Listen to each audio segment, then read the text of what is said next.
Today's topic is the project management process groups. We are going to be describing the 5 project management groups and how they relate to the project management knowledge areas. We would also talk about how organizations develop IT project management methodologies to meet their needs. We would review a case study of an organization that applies the project management process groups to manage IT projects. We would also review a case study of this same project managed with an agile focus, and as well we would describe the several templates for creating documents for each process group. Now, a project management consists of 10 knowledge areas, and projects involve 5 project management process groups. These process groups include initiating, planning, executing, monitoring and controlling, and closing. So, tailoring these process groups to meet individual project needs increases chances of success in managing projects. Okay, so a process is a series of actions that is geared or directed towards a particular result.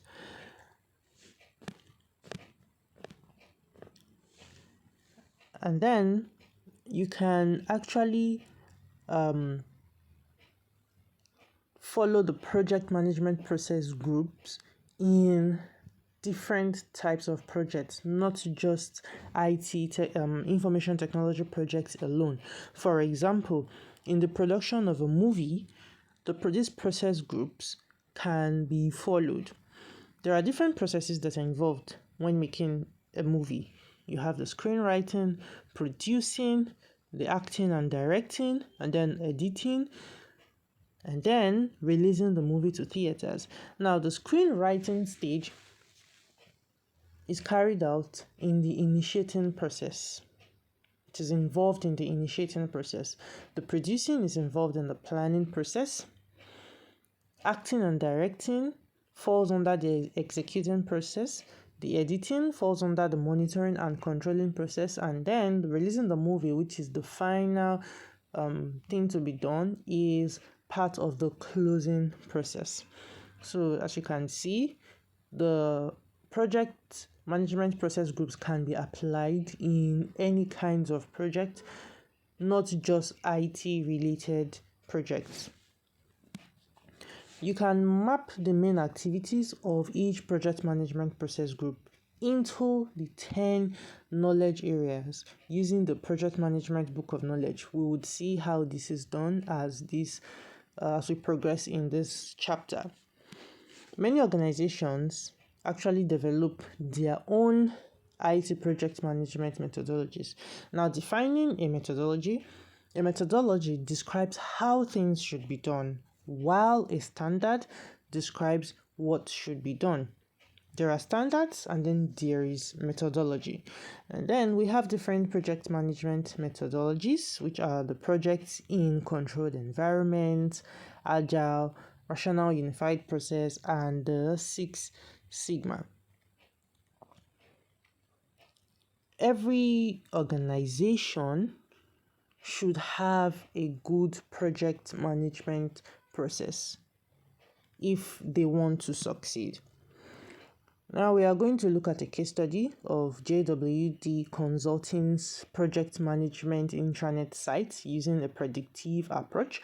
So this case study gives an example of what is actually involved in the initiating process, the planning, executing, controlling, and the closing process during an IT project. Okay, so there is the project initiation and initiation.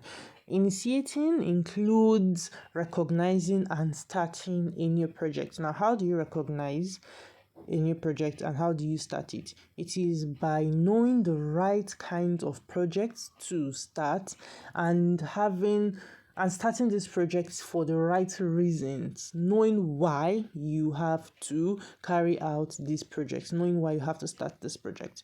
So strategic planning should serve as the foundation for deciding which projects to pursue. This strategic planning should express the vision, the mission, the goals, the objectives, and the strategies of the organization. Strategic planning would give you a direction when managing projects. It also provides the basis for IT project planning. Now, there are different tasks that should be done pre-initiation. It is always a good practice to lay the foundation or the preparation for a project before that project starts officially. Now, senior managers perform several pre-initiation tasks, and some of them are to determine the scope, the time, and the cost constraints for that project. They also identify the project sponsors. The senior managers also select the project manager. They develop a business case for projects. They also meet with the project manager to review the process and the expectations for managing that project. And they also determine if that project should be divided into smaller projects or not. Now, this table is showing a project initiation, knowledge areas, the processes, and output. As you can see, the knowledge areas are there, the initiating processes are there, the names of the stakeholders are there, the positions that they hold are shown on the table.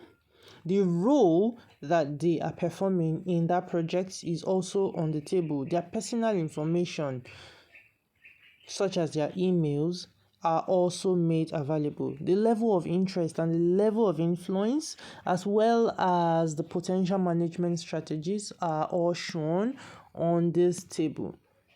Okay, so all these are giving an illustration of what the initiating process is about and how it is actually being carried out. So as you can see, not just the processes and the outputs are mentioned on this table, even the knowledge areas. So if you remember earlier on, I mentioned that the process groups and the knowledge areas work together. Okay, so as also part of the initiating process is drafting the project charter and then holding a kickoff meeting. Now, holding of a kickoff meeting is a good practice when starting a project so that the stakeholders that will be involved in that project can meet each other, they can have discussions and review the goals of that project, and also to discuss the future plan of that project. Now, there is the project planning. The main purpose of project planning is to guide execution. You're going to carry out a project, right? So you need to plan that project. So the key outputs that are included in this JWD project includes the team contract, the project scope statements, the work breakdown structure, and the project schedule, which is shown in the form of a Gantt chart. And also, list of prioritized risk is another key output that is included in this project that we are taking as a case study.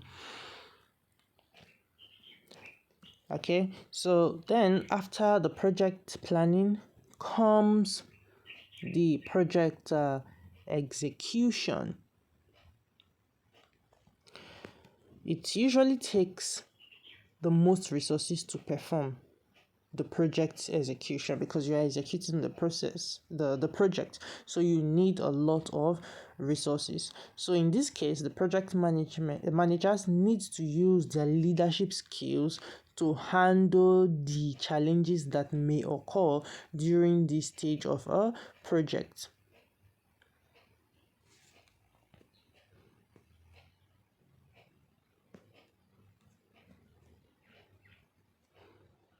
And then one way to learn about the best practices in project management is by studying the recipient of the Project Management Institute award.